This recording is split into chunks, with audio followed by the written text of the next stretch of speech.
Saya gluten, ini lebih kurang ada 20 tahun. Kami di Medan sih ya. 20 tahun bergerak di telur asin. Bapak. Awalnya Medan. 20 tahun yang silam itu saya bergerak di kota Medan. Ya. Di kota Medan ini saya udah pasarkan telur asin ini Sumatera, Aceh, Padang, dan Pekanbaru. Nah, kemudian seiring waktu ini penjualan persaingan yang begitu ketat, pasaran kita menurun. Ya. Singkat cerita collab. Ya. Kemudian 8 tahun yang lalu saya hijrah ke Aceh. Saya tahu di Aceh ini tidak ada yang nggak kenal telur asin. Itu telur asin ini salah satu makanan pemulia Jameh. Jadi seluruh warga Aceh itu nggak ada yang nggak suka telur asin. Jadi saya kemas telur asin itu tidak seperti yang biasanya. Terus saya kemas hanya saya bungkus dengan plastik. Yang biasa itu hanya dibungkus dengan dengan abu sekam. Dan apabila dipegang orang itu kotor tangannya. Saya bungkus saja dengan plastik. Saya taruh di egg tray-nya. Sehingga ini membuat penampilan agak berbeda. Ini yang usaha yang awalnya udah collab, ini mulai pelan-pelan bangkit kembali.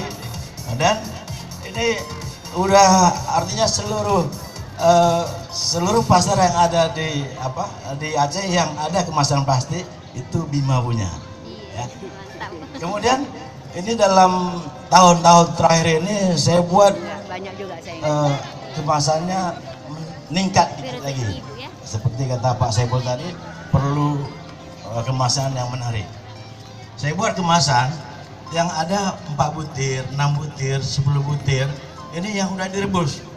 Jadi pertama saya awal-awal saya promosi ini di Capride.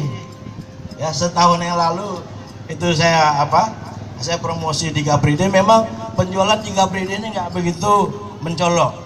Tapi yang paling utama di sini adalah promosinya.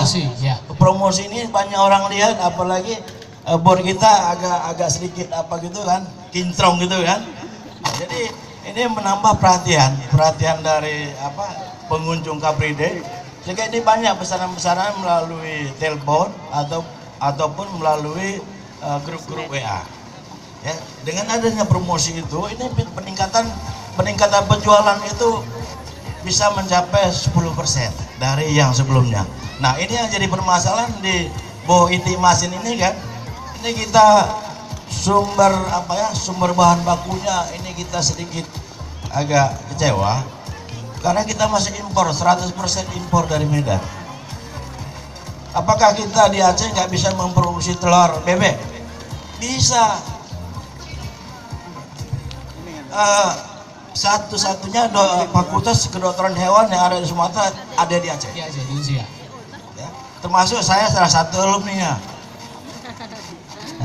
Jadi kenapa kita tidak bisa memproduksi telur bebek atau kenapa kita nggak bisa memproduksi telur ayam? Sementara ahlinya ada, para ahli ada, akademisi ada. Kemudian ini sebenarnya yang kita minta perhatian dari pemerintah kota untuk bisa memberdayakan ini, ya, atau membiayai atau membuat kelompok-kelompok sehingga ada komunitas ya yang bisa beternak beternak bebek. Ini juga bisa menambahkan meningkatkan penghasilan keluarga, ya, mengurangi pengangguran. Jadi tidak seluruhnya kita impor dari Medan. Nah, bisa walaupun bukan 100% kita impor, bisa lah lebih kurang 50 atau 70% kita produksi sendiri. Jadi saya pikir dengan adanya Bank Mahirah ini mungkin bisa memfasilitasi kelompok-kelompok atau pengrajin telur bebek sehingga bisa kami memelihara bebek sendiri, memproduksi telur sendiri. Jadi bisa saya katakan bahwa telur bebek ini yang saya produksi adalah produk Aceh. Jadi kalau saya bilang ini produk Aceh, enggak seluruhnya. Karena bahan bakunya masih dari Medan. Saya pikir itu. Oke, Pak, saya